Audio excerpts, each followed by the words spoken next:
أن سيدنا ومولانا ومأوانا وملجأنا محمدا عبده ورسوله.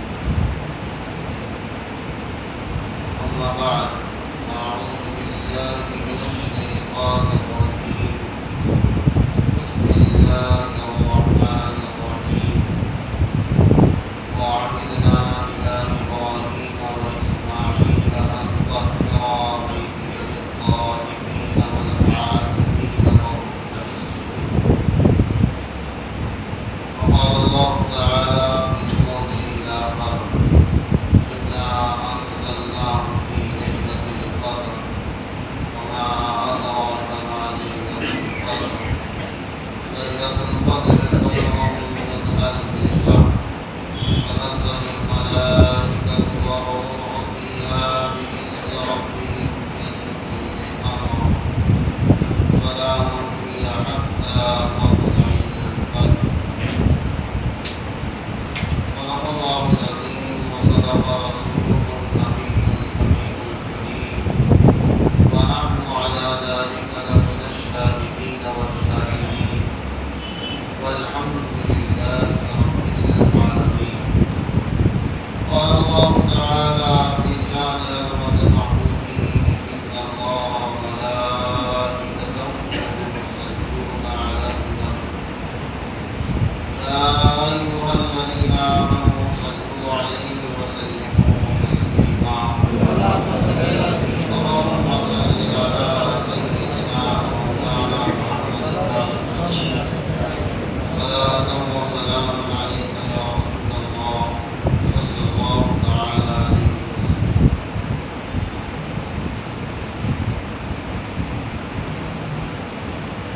رمضان المبارک کے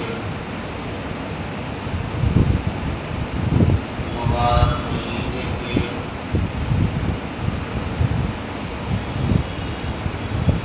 دو اشرے کا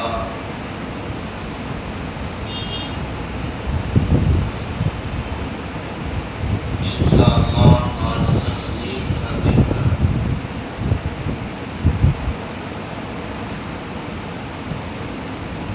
اور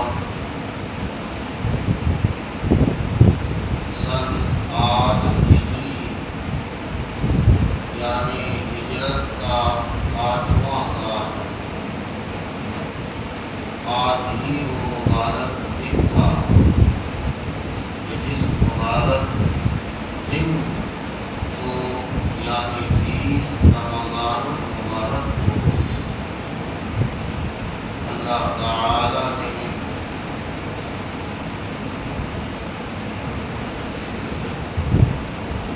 حضور اور حضور کے مشتاق صحابہ کو یہ دن دکھایا کہ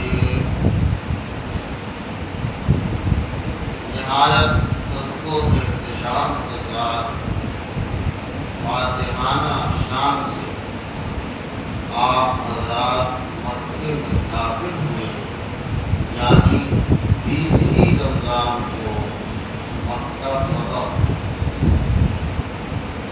اس مکہ سے یہ لوگ نکالے گئے تھے اور ان پر ظلم و ستم کا پہاڑ ڈھایا گیا تھا. طرح طرح کی شدتیں، تکالیف کا سامنا جنہیں کرنا پڑا تھا. وہ ظالموں جابر وہ ظلم و استبداد کا پنجہ لے کر ظلم و جبر کا پہاڑ نہایت ندامت اور شرمندگی سے کھڑا تھا کہ شاید آج ہمارا آخری دن ہو، مگر قربان جائیں اس رحمت عالم سید عالم صلی اللہ علیہ وآلہ وسلم پر کہ آپ نے آج ہی کے دن فاتحانہ شان سے مکے میں داخل ہونے کے بعد ارشاد فرمایا: کیف تزعمونی، اے لوگو تم مجھے کیسا سمجھتے ہو، تم مجھے کیسا گمان کرتے ہو۔ کہا گیا تھا انت الکریم وتحب الکرم وابن الکریم، آپ تو بخشش کرنے والے ہو، آپ بخشش کرنے والے کی اولاد ہو، آپ بخشش کو پسند فرماتے ہو۔ پیغمبر کا یہ جملہ برجستہ نکلا تھا، فَاذْهَبُوا فَأَنْتُمُ الطُّلَقَاءُ لَا تَثْرِيبَ عَلَيْكُمُ الْيَوْمَ، جاؤ جاؤ تم سب آزاد ہو، آج تم پر کوئی ظلم نہیں کیا جائے گا، محمد عربی نے تمہیں دل سے معاف کر دیا۔ یہ وہ کلمات تھے پیغمبر کے کہ ظالموں کے سینے کو چھلنی کر دیا، اور پھر یہ حضور کے اخلاق کریمانہ کو دیکھ کر جو لوگ ظالم و جابر تھے وہ اس قدر نرم ہو گئے کہ خود بخود جوک در جوک دین اسلام کو انہوں نے قبول کیا، اور پورے مکے پر اسلام کا علم بلند ہوا، اور پوری دنیا نے دیکھا کہ پیغمبر کی وہ خواب شرمندہ تعبیر ہوئی۔ حضور نے جو یہ فرمایا تھا کہ ایک دن پورا عرب میرا غلام ہوگا، وہ دن آیا کہ دنیا کی نظر نے دیکھا کہ پورا عرب پیغمبر صلی اللہ علیہ وسلم کا غلام تھا، اور سب ایک امت ہو کے کہنے لگی لا الہ الا اللہ محمد رسول اللہ۔ ہمیں امت بننا،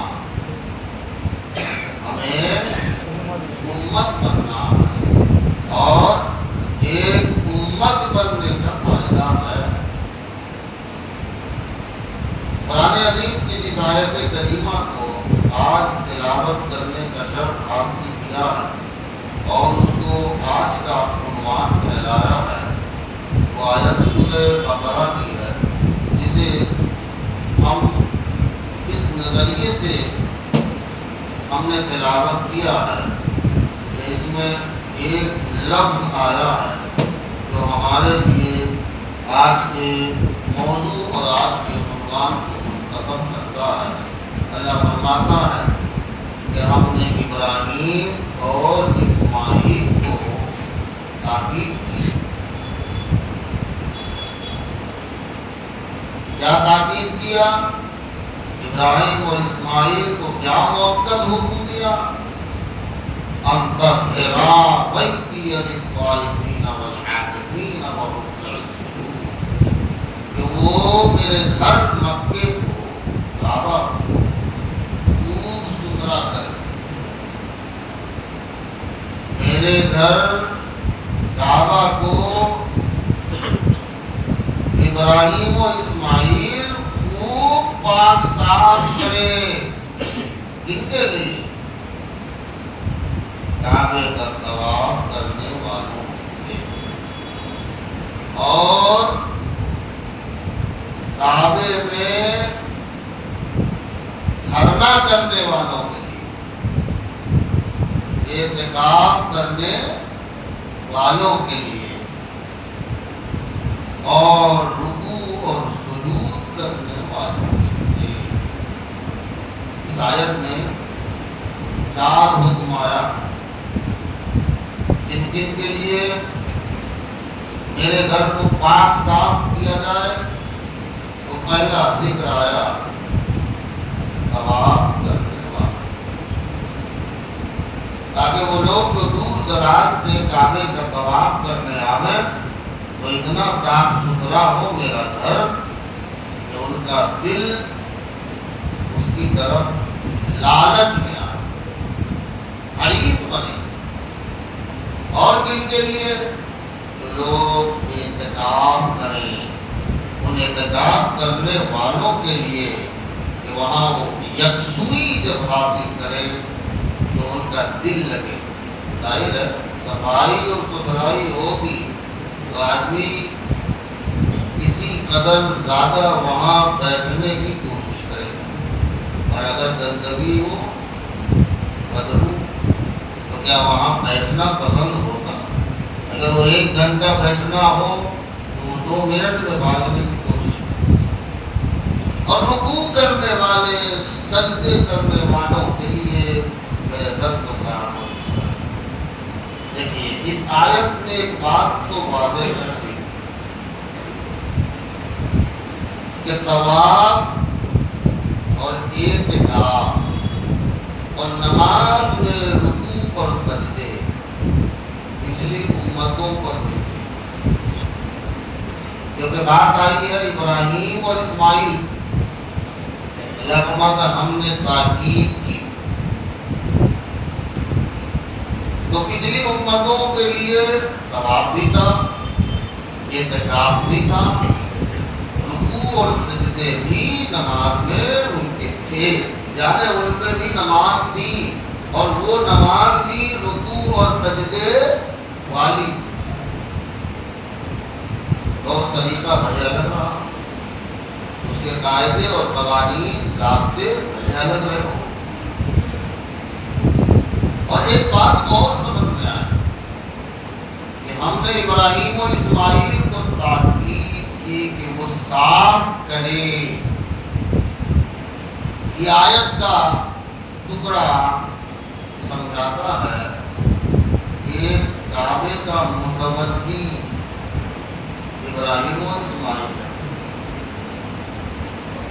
کعبے کا متولی ابراہیم اور اسماعیل ہے. اور اس متولی کو حکم ہو رہا ہے کہ وہ صاف اور ستھرا کرے.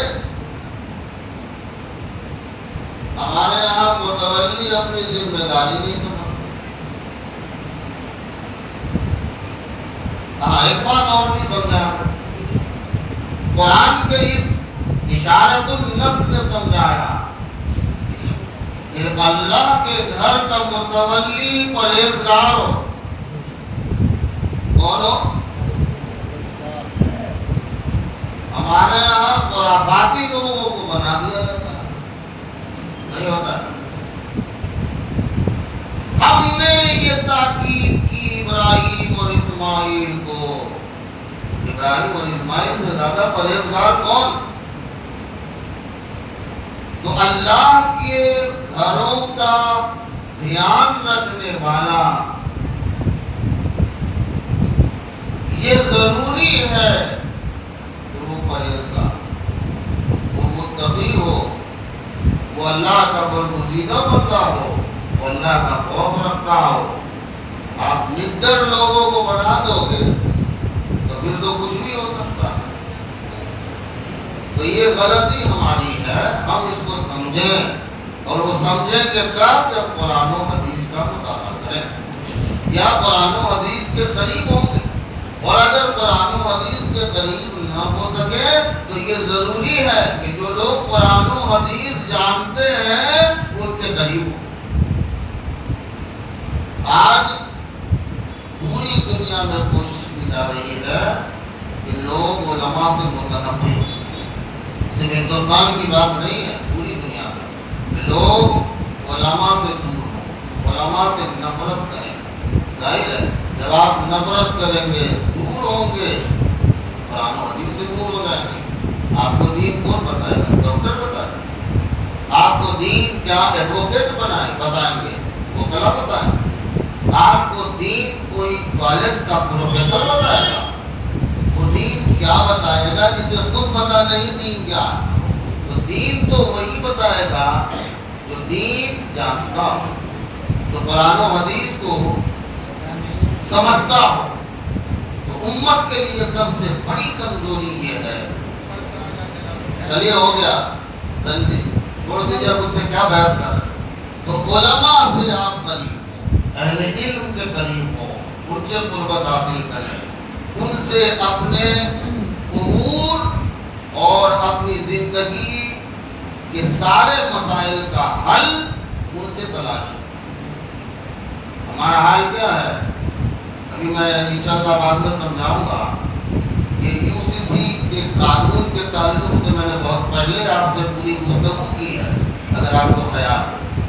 اور یہ قانون ہمارے صوبہ گجرات میں بھی لادا جا رہا ہے اور اس کے لیے وقت بھی قریب ہے اور کم وقت دیا گیا ہے کہ اگر آپ احتجاج کرنا چاہتے ہیں تو احتجاج اپنا لکھوائیں سمجھائیں. اور اس میں بہت سارے خرافات ایسے ہیں جو آپ کے دین اور مذہب کے لیے بہت بڑے نقصان کا باعث ہے. آپ دین پر قرآن و سنت پر عمل نہیں کر سکیں گے. آپ نکاح پڑھا بھی لیں تو آپ کا نکاح نہیں مانا جائے اور آپ نکاح نہ پڑھائیں بنا نکاح رہیں تو بھی آپ کا نکاح مانا جا رہا ہے. تو شریعت کا خون ہے. جب خون مارا جائے ایسے حالات میں ضروری ہے کہ آپ اپنے مسائل علماء سے پوچھیں، اس پر عمل کریں، ان کی بات مانیں. یہ بہت ضروری ہو گیا ہے. اور اگر آپ نے توجہ نہیں دی تو مستقبل میں آپ کا بیڑا غرق ہونے والا ہے. تو یہ حکم قرآن نے سمجھایا کہ مسجد کا متولی پرہیزگار ہونا چاہیے، نیک آدمی ہو، برگزیدہ بندہ ہو. اور ظاہر ہے جب برگزیدہ بندہ ہوگا تو وہ پاکی اور صفائی کا خیال رکھے گا. اور اگر وہ خود ہی ناپاک ہے، خود ہی خبیث ہے، تو ظاہر ہے کہ آپ ان سے پاکیزگی کی امید نہیں رکھ سکتے. تو قرآن عظیم نے اس طرف رہنمائی. اب آئیے ذرا دوسری طرف رخ کرتے ہیں.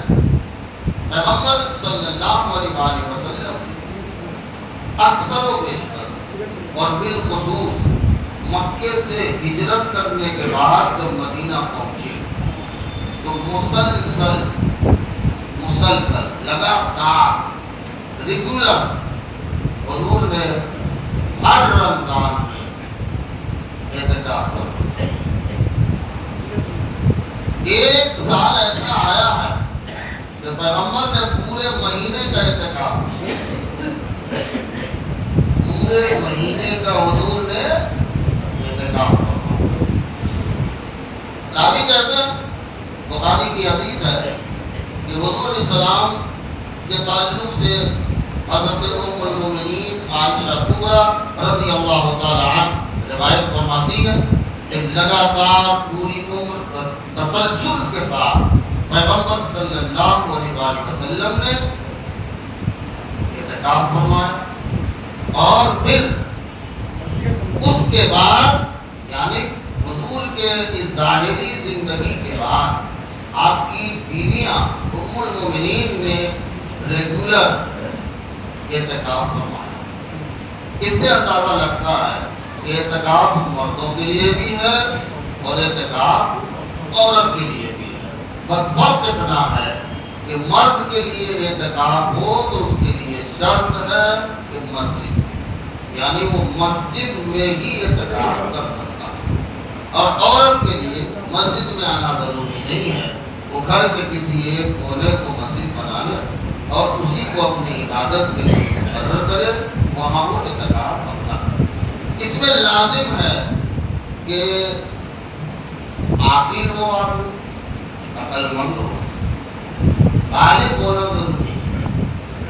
بالغ ہونا ضروری شرط نہیں. بچے بھی جو سمجھدار ہو اور سمجھ سکتے ہو، باقی ساتھی ہو، وہ بھی اعتکاف کر سکتے ہیں. اور دوسری اہم بات ہے وہ یہ ہے کہ وہ جنوبیت سے پاک ہو.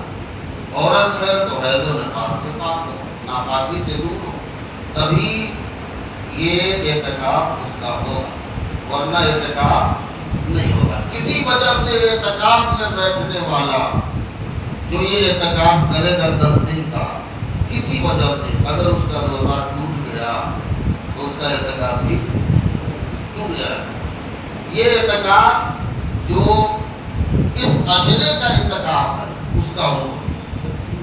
اب جو اعتکاف نفل رکھتے ہیں ایک دن کے لیے، 2 دن کے لیے، گھنٹے کچھ کے لیے، تو اس کے لیے نہ اس طرح کی کچھ شرائط ہے اور نہ ہی ایسا کوئی ضروری ہے۔ مگر یہ 10 دن کا جو اعتکاف آپ کریں گے اس کے لیے روزہ رکھنا شرط ہے، اور روزہ رکھنے کے ساتھ ساتھ مسجد ہونا بھی شرط ہے، کہ وہ گھر میں آپ نہیں کر سکتے۔ آئیے پیغمبر صلی اللہ علیہ وآلہ وسلم نے 1 سال پورے مہینے کا اعتکاف کیا، اور پیغمبر نے آج 20 رمضان المبارک ہے، 20 رمضان المبارک کو پیغمبر اپنے اصحاب کو خطبہ دینے کے لیے کھڑے، اور آپ نے ارشاد فرمایا میں نے 1 رمضان سے 10 رمضان تک اعتکاف کیا، شب قدر کو تلاشنے کی کوشش کی، پھر 11 سے لے کر 20 تک اعتکاف کیا اور شب قدر کو تلاشنے کی کوشش کی۔ کافی کہتے ہیں ہم سب بھی حضور کے ساتھ اعتکاف میں تھے، یعنی صرف حضور ہی اعتکاف میں نہیں تھے، ہم سب بھی اعتکاف، ایک پوری جماعت اور جھوم تھی صحابہ۔ پیغمبر نے خطبہ دیا اور فرمایا کہ جبریل آئے اور ہمیں نشاندہی کر گئے کہ آپ جسے تلاش رہے ہیں، جو آپ کا مطلوب ہے، وہ ان 20 میں نہیں تھا، ان 20 میں نہیں تھا۔ اب جو آگے 10 آئے گا نا، وہ آپ کا جو مطلوب ہے، آپ جس کو ڈھونڈ رہے ہیں، تلاش رہے ہیں، وہ اب اگلی جو 10 راتیں آئیں گی، ان 10 راتوں میں کوئی رات ہے۔ جب میں نے رات فرمایا اب میں اگلی 10 راتوں کا اعتکاف کروں گا، تم میں سے جو چاہے میرے ساتھ اعتکاف کر بیٹھے۔ صحابہ کہتے ہیں ہم سب نے بھی حضور علیہ السلام کے ساتھ اعتکاف کیا۔ ہمارے علماء نے فرمایا کہ چونکہ ریگولر حضور علیہ السلام نے اعتکاف کیا، اس لیے ہمارے یہاں ہر محلے پر لازم ہے کہ وہ اس سنت علی الکفایہ کو ضرور کرے۔ سنت علی الکفایہ کا مطلب ہوا کہ پورے محلے میں کوئی 1-2 بھی کر لے گا تو سب کے سر سے ذمہ داری ختم ہو جائے گی، اور کوئی نہ کرے تو ظاہر ہے کہ سب پر اس کا بوال ہوگا، لیکن یہ فرض نہیں، سنت علی الکفایہ کیا ہے؟ بہت لوگ کو کہتے ہیں فرض علی الکفایہ، فرض علی الکفایہ نہیں، جنازہ یہ تھوڑا اونچا، وہ فرض علی الکفایہ، یہ سنت علی الکفایہ کیٹیگری آپ کو سمجھ میں آ گیا۔ اب سنیے، 1 سال جس سال فتح مکہ، یہ آج کا دن تھا، اور 8 ہجری، ہجرت کا 8واں سال، ظاہر ہے فاتحانہ سال سے سارے مسلمان حضور کی رہنمائی میں، لیڈرشپ میں مکے میں داخل ہوئے تھے۔ اس سال کیونکہ رمضان کا مہینہ تھا، دھیان دیجیے، کون سا مہینہ، اور مکے میں فاتحانہ شان سے مسلمان داخل ہو رہے تھے، اور مکے سے مدینے کی مسافت 500 کلومیٹر سے بھی اوپر ہے۔ اب آج کے دور کا مسئلہ تو تھا نہیں کہ پلین اڑا کے نکل گئے، ظاہر ہے کہ وہ پہنچنا بڑا مشکل تھا، نہ ایسی کوئی سواری تھی، نہ ایسا کوئی راستہ تھا۔ تو یہ وہ جو سال تھا، جس سال مکہ فتح ہوا، اس سال حضور نے اعتکاف، 20 رمضان کو مکے میں بیٹھے ہیں تو کہاں سے اعتکاف کریں؟ مدینے میں اعتکاف نہیں ہوگا نا، کیونکہ ہم نے آپ کا کہا کہ ہجرت کے بعد مدینے میں پیغمبر نے کبھی اعتکاف نہیں چھوڑا، لیکن یہ مسئلہ ہو گیا، یہ قضا ہو۔ اب ظاہر ہے کہ آج ہی آپ آئے ہیں شہر میں، تو فوری طور پر آپ پورے شہر کو ٹھنڈا نہیں کر سکتے، حکومت جو بدلتی ہے تو نہیں دیکھتے کتنے لوگ بدل جاتے ہیں، اس کے لیے پورا ماحول بنانا پڑتا ہے، ماحول سازی کرنی پڑتی ہے۔ تو ظاہر ہے انتظامات بہت تھے، انتظامات کرنے تھے، سب کو الگ الگ ڈیوٹی دینی تھی، سمجھانا تھا۔ تو یہ سال تھا جس سال حضور کا اعتکاف قضا ہو گیا۔ اب آپ کہیں گے کہ قضا ہو گیا کا مطلب حضور نے چھوڑ دیا ہو، نہیں، اب اگلے سال 9 ہجری جب حضور علیہ السلام مدینہ پہنچے ہیں اس سال جب رمضان آیا تو حضور نے اس اعتکاف کی قضا کی اور اگلے سال حضور نے 20 روز یعنی 20 راتوں کا رمضان میں اعتکاف فرمایا۔ اب اس سے اندازہ لگائیے کہ اس کے فضائل کیا ہیں۔ اب فضائل اگر ہم دیکھیں تو قرآن عظیم نے اس کی فضیلت کو بیان کیا تو ارشاد فرمایا انا انزلناہ فی لیلۃ القدر وما ادراک ما لیلۃ القدر۔ یہ شب قدر کی تلاشی کتنی اہم چیز ہے، یہ رات کتنی اہمیت اور فضیلت والی ہے۔ قرآن نے کہا کہ ہم نے اللہ فرماتا ہم نے اس قرآن کو شب قدر میں اتارا، ہم نے اس قرآن کو شب قدر میں نازل کیا۔ اب اس میں مفسرین نے فرمایا کہ شب قدر میں اتارنے کا مطلب یہ ہے کہ لوح محفوظ سے آسمانی دنیا میں جو قرآن یک بارگی نازل ہوا، یک مشت نازل ہوا، پورا ایک ساتھ نازل ہوا، وہ کسی شب قدر میں اتارا۔ بعض نے یہ فرمایا کہ حضور علیہ السلام پر وحی کی ابتدا شب قدر سے ہوئی، یعنی شب قدر ہی میں حضور پر وحی نازل کی گئی، یعنی شروعات وہی سے تھی، اس لیے بھی اسے کہا گیا کہ ہم نے قرآن کو شب قدر میں اتارا۔ پھر توجہ دلائی قرآن نے وما ادراک ما لیلۃ القدر، تمہیں معلوم بھی ہے کہ شب قدر ہے کیا چیز؟ اس کو ہلکی پھلکی رات نہ سمجھنا، اس کو ہلکے میں نہ لینا، تمہیں پتا بھی ہے کہ شب قدر کیا ہے؟ لیلۃ القدر خیر من الف شہر، یہ وہ رات ہے، شب قدر وہ رات ہے جو 1000 مہینوں سے بہتر ہے۔ کتنے مہینے؟ دریا کے کیلکولیٹ کیجیے گا، 1000 مہینے کا 1000 ہی کیجیے گا، یعنی ایک ہی 1000 کیجیے گا۔ حالانکہ بعض مفسرین نے لکھا کہ یہاں اللہ نے 1000 کا 1000 2000 3000 نہیں کہا، کیا کہا؟ 1000 کہا۔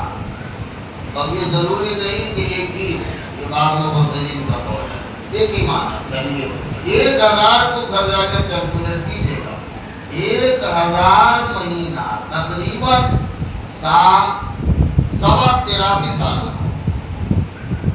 کتنا؟ 83 سال چلیے مان لیتے ہیں 83 سال، یعنی اگر شب قدر کوئی پالے اور اس دن وہ اللہ کی طرف یکسوئی کرے اور اللہ کو راضی کرنے کے لیے وہ اپنے آپ کو تیار کر لے تو وہ ایک رات کی عبادت 83 سال کی عبادت سے بہتر ہے۔ اب آپ اندازہ لگائیں کہ اس کے فضائل کیا ہیں، اور فضائل کے باب اگر کھولے جائیں تو لوگ پریشان ہو جائیں کہ اس میں کیا کیا فضیلت ہے، اور ہم ہیں جو اس کو کھیل کود میں گزارتے ہیں۔ عام طور پر ہمارا حال یہ ہے کہ ہم اس کو لہو و لعب میں گزارتے ہیں، تو مسلمانوں کو ضروری ہے کہ وہ اس پر بھی کام کریں اور عملی جامہ پہنائیں، سمجھنے کی کوشش کریں کہ یہ وہ رات ہے کہ جن راتوں کو ہم مارکیٹنگ میں گزارتے ہیں، شاپنگ سب سے زیادہ ہمارے یہاں انہی راتوں میں نہیں ہوتی۔ یہ جو فطرے کا حکم ہے یہ فطرہ عید کی رات کو دینے کا حکم، معلوم ہے، تاکہ جتنی شاپنگ کرنی ہے عید کی رات میں کرو، کیونکہ چاند ہو گیا تو اب شب قدر ڈھونڈنے کا مسئلہ نہیں رہے گا، سمجھ رہے ہیں میری بات؟ اور ہم ہیں بس اس کو بھی لہو و لعب میں، شاپنگ میں، مارکیٹنگ میں گزارتے ہیں۔ بہرکہ وہ ایک الگ موضوع ہے، اور کبھی کوئی موقع سے ہم آپ سے بیان کریں گے، ورنہ آپ کہیے گا یہ پیچھے ہی پڑ گئے ہیں، کہ ہمارے بچوں کو کپڑا بھی نہ دلا ہے، پھر آپ پریشان ہیں۔ لیلۃ القدر خیر من الف شہر، تنزل الملائکہ والروح فیہا بإذن ربہم. یہ وہ رات ہے کہ اللہ فرشتوں کو چھٹی دے دیتا. یہ وہ رات ہے جو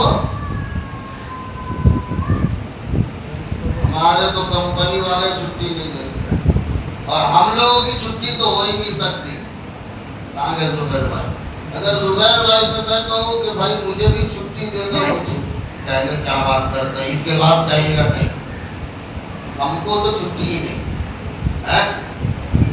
تو اللہ چھٹی دے دیتا ہے فرشتوں کو, اور صرف فرشتوں کو نہیں, روح الامین کو, جبریل امین کو بھی. اور حکم ہوتا ہے جاؤ زمین پہ اترو, پھیلو, جاؤ زمین پر رحم و کرم کا پر مارو. تنزل الملائکہ والروح فیہا. اس رات میں فرشتوں کا ایک گروہ اور جماعت فرشتوں کی اور روح الامین جبریل امین اللہ کے حکم سے پوری زمین پر چھا جاتا. رحمت و کرم کے پر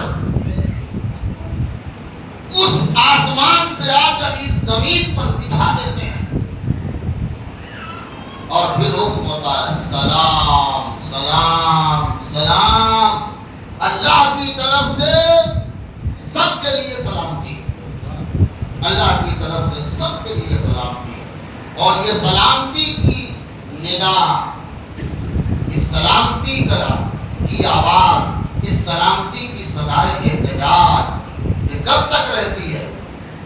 سلام ہی حتی مطلع الفجر, جب تک اگلی صبح نہ ہو جائے. جو سحری آپ کہتے ہیں ختم کرو, ہمارے مولوی صاحب بار بار کہتے ہیں کہ سحری کا وقت ختم ہو گیا ہے. اس لیے ہوا کہ بھائی ابھی 5 منٹ باقی ہے. میں نے کہا بھیا وہ 5 منٹ اگر لیں گے ہم تو لوگ کہیں گے کیونکہ عادت پڑی ہوئی ہے. ارے بھائی اعلان ہو گیا, لا لا پانی پیتے ہیں, تو لوگ اعلان کے بعد ہی پانی پیتے ہیں. ہوتا کہ نہیں ہوتا؟ تو لوگوں کا روزہ ختم ہو جائے گا. اس لیے ہم نے ان کو بھی تاکید کی ہے کہ آپ 5 منٹ پہلے ختم کا اعلان کریں تاکہ جس کو پینا ہے فٹافٹ پی کے ختم ہو. اب ہماری ضمانت اور ذمہ داری ہے کہ ہم آپ کی نماز روزے کا خیال کریں. اب ہم ہی نہیں کریں گے تو کون کرے؟ میں اس لیے شروع میں کہا کہ علماء سے رجوع کریں. آپ کو پتہ نہیں ہے یہ علماء ان کی وجہ سے دین بچا ہوا. آپ جا کے دیکھیے دنیا میں, آپ سعودی کو دیکھیے نا, جیسے عالم تھے سعودی میں, جیسا بھی تھا, کسی عقیدے کا تھا, اس سے لینا دینا نہیں, مگر جب تک وہاں کا دینی امور عالموں کے ہاتھ میں تھا سب مسئلہ اچھا تھا. آج علماء سے سب چھین لیا. اب حکومت جو چاہے کرتی ہے. دیکھ لیجیے ہر ناجائز اور حرام عمل ان کے لیے مشغلہ بنتا جا رہا ہے. دنیا میں کہیں بھی دیکھیے دین علماء سے اگر تھا تو پھر لوگ جڑے ہوئے تھے, لوگ پابند بھی تھے. علماء سے دوری اور بیزاری لوگوں کے دین کو بیزار کر دیا, لوگوں کے دین کو اجاڑ کے رکھ دیا. اس لیے علماء سے جڑے رہے اور علماء سے دین پوچھیں, جاہلوں سے نہیں. یہ جہلا سے آپ کو دین پوچھنے کی ضرورت نہیں ہے. یہی حال ہوگا UCC میں. ان غداروں سے آپ کو دین سمجھنا ہے, وہ جو حکم دے پھر آپ کو ماننا ہے. یہ جب موقع اور ماحول ایسا آتا ہے تو اللہ آپ پر عذاب نازل کر دے. آپ کو معلوم ہے ایک زمانہ ایسا تھا کہ جب ہندوستان غیر منقسم ہندوستان تھا. ہندوستان یہ پاکستان نہیں بنا تھا, بنگلہ دیش نہیں بنا تھا, غیر منقسم ہندوستان تھا. اور اس ملک پر حکومت کس کی تھی؟ انگریزوں کی. آپ کو معلوم ہے اس وقت علماء پوری دنیا یو پی بہار فلاں ضلع دیکھیں آپ, یو پی بہار سے لوگ زکات وصولنے کے لیے کہاں آتے ہیں؟ زیادہ تر گجرات. ابھی کل ایک عالم بول کے گیا کہ حضرت اگر گجرات نہ ہوتا تو ہمارے مدارس کیسے چلتے؟ میں نے کہا اللہ اس کا راستہ سب بنا دے. اور اگر کوئی یہ سمجھتا ہے, مثلا گجرات میں رہنے والا یہ سمجھتا ہے کہ یہ دینی قلعہ ہماری وجہ سے چلتا ہے, تو وہ بھول جائے اللہ کے یہاں دیر ہے اندھیر نہیں ہے. وہ وقت ایسا تھا کہ معیشت کے اعتبار سے، بزنس کے اعتبار سے سب سے بڑا علاقہ دو مانا جاتا تھا، ایک رنگون، رنگون کا نام سنیں گے، اور دوسرا ڈھاکہ جو بنگلہ دیش ہے۔ یہ رنگون اور ڈھاکہ، اور جتنے علماء ہوتے تھے وہ سب زکات کے لیے، عطیات کے لیے یا تو رنگون کی طرف یا ڈھاکہ کی طرف یا دونوں طرف سفر کرتے تھے تاکہ مدارس چلے، دین کا یہ قلعہ قائم رہے۔ ایک دن ایسا آیا کہ رنگون اور ڈھاکہ والوں نے سوچا ہماری وجہ سے تمہارے ادارے چلتے ہیں، آج برباد۔ معیشت نہ رنگون میں آپ کو ملے گی نہ آپ کو ڈھاکہ میں ملے گی، دونوں کی حالت دیکھ لیجئے، بہت زیادہ دن نہیں ہوئے، ختم ہو گیا، برباد ہو گیا۔ یاد رہے کسی کی وجہ سے دین نہیں ہوتا، یاد رہے ہم یہ سوچیں عالم ہو کر کہ ہماری وجہ سے دین ہے تو یہ ہماری بے وقوفی، یہ عقل مندی نہیں ہے۔ اللہ نے آپ کو دیا ہے، اس کی قدر کیجیے اور قدر کیجیے، اس کو سمجھیے کہ وہ موقع جو ان لوگوں کے ساتھ تھا، اب انہوں نے تکبر کیا، اللہ نے ان سے چھین لیا، یہ آپ کے ساتھ بھی ہو سکتا ہے۔ تو ایسے تکبر کی باتیں نہ کی جائے، سمجھا جائے، اور دین کے لیے خصوصی طور پر میں آپ سے گزارش کروں گا کہ آپ علماء سے رابطہ کریں۔ یہ سرکاری کورٹ کچہری کا دروازہ کھٹکھٹانے کی آپ کو کوئی ضرورت نہیں ہے، آپ خدا کے لیے وہاں دستک دینا بند کر دیجیے۔ آپ اپنے دارالفتہ سے، دارالقضاء سے، عالم کوئی اچھا ہو، جہاں پہ بھی ہو، آپ کے ہم مسلک ہو، جہاں آپ کا دل مطمئن ہو، ضروری نہیں، میں یہ نہیں کہہ رہا سنیے کہ آپ میرے ہی پاس آئیے گا۔ بہت لوگ یوں سمجھتے ہیں کہ انہوں نے دارالفتہ اور قضاء قائم کیا ہے تو لوگوں کو اپنی طرف بلا رہے ہیں، نہیں، آپ کا دل جہاں مانے، آپ کا دل جس سے اطمینان رکھتا ہو، جس سے آپ مطمئن ہو، آپ عالموں سے اپنے مسائل کو حل کریں۔ یہ اگر وقت نہیں آیا اور آپ اگر اس سے دور ہو گئے تو یہ جو UCC کا قانون ہے نا آپ پر، یہ اسی وجہ سے ہے، یاد رکھیے گا۔ اور اتراکھنڈ میں تو وہی گیا، میں نے آپ کو بتایا تھا، یہاں کی پوری تیاری ہے، شاید پرنٹ آؤٹ ہو جائے، ہونا تو ہے، مگر اس سے بچنے کا ایک ہی طریقہ ہے کہ ہم اپنے تمام مسائل کا حل علماء سے کرائیں، علماء کی باتوں کو سمجھیے، سنیے، اس پر عمل کیجیے، نہیں تو ایک دن ایسا ہوگا کہ آپ دین بھی کھو دیں گے، شریعت بھی کھو دیں گے، قانون سے بالکل بالا تر ہو جائیں گے، اور پھر وہ دن آئے گا کہ آپ دینداری سے اتنے دور ہوں گے کہ آپ کی اولاد کو پتہ بھی نہ ہوگا کہ دین اور دینداری کیا چیز ہے۔ خدا کے لیے توجہ سے خیال کو روشن کیجیے اور اپنے ان علماء سے رابطہ کیجیے، رجوع کیجیے جن علماء سے آپ کے مسائل قرآن و حدیث کی روشنی میں حل ہوتے ہوں، جس پر آپ کو اطمینان ہو، جس پر آپ کو مطمئن آپ ہوتے ہوں۔ اللہ سے دعا کیجیے اللہ تعالی ہم سب پر فضل و کرم کی بارشیں فرمائے، اور ان تمام آنے والی آندھیوں سے اللہ تعالی ہم کو سب کو محفوظ رکھے، آمین۔